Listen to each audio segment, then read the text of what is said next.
Good morning, everyone. Today I want to talk about the 5 things you need before getting dairy goats. I do apologize about the wind. Seems like every time I want to make a video, it's always windy. The first on my list is a shelter. So you will need a shelter for your goats. I started with a carport barn, but you don't have to. I wanted to. So this carport barn is very open and airy because it does get extremely hot in South Texas. So it's not going to be like your traditional looking barn where people are trying to protect from the cold, because it's opposite here. So we have to have a good airflow going through. You could also get a calf hutch.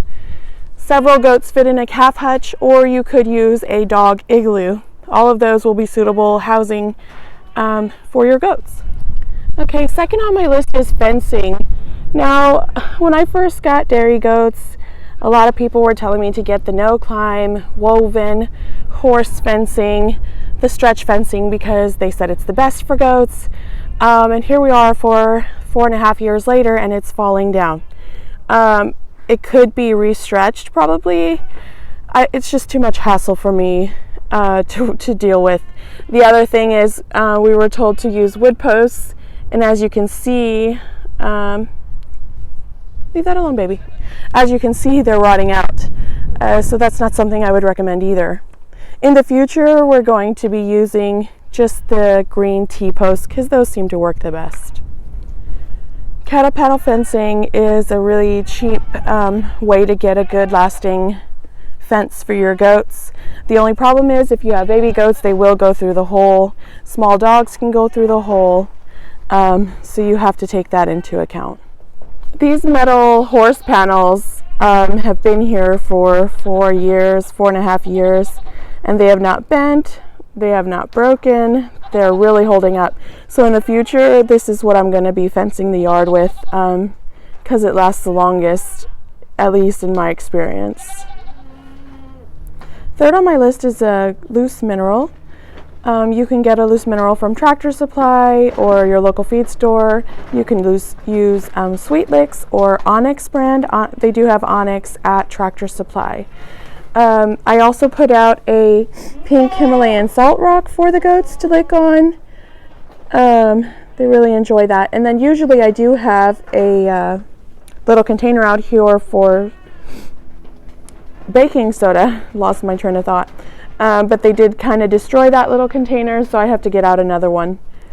The next thing I want to talk about is feed. Now, goats need access to forage 24/7.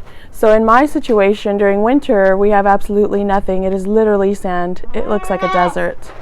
So they get hay and alfalfa, free choice, 24/7.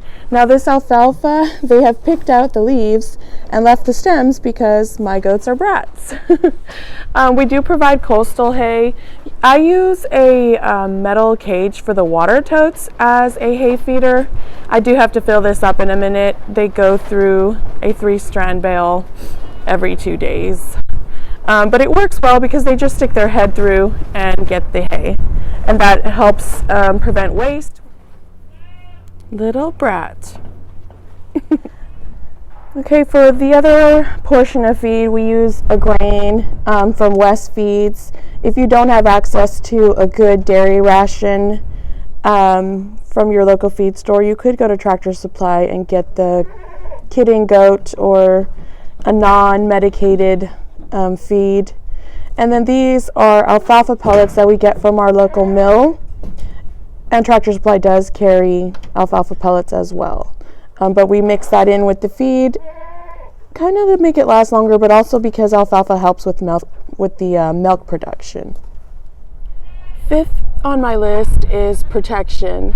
So goats need protection from stray dogs, coyotes, things like that.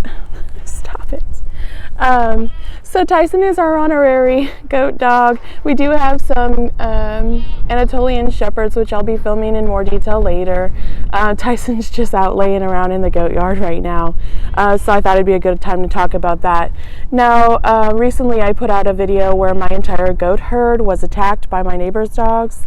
And that's because I didn't have my Anatolians out full time with the goats, so they have no protection. So I'll be doing a video on hot wire because hot wire is a good way to protect the animals, the goats from outside animals.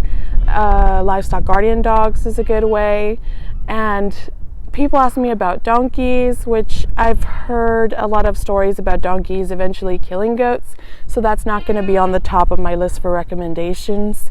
Some people do have llamas with success as well, but again, we're just going to be putting up hot wire and letting our Anatolians go out 24/7 with the herd. If you enjoyed this video, please like and subscribe, and we'll see you next week.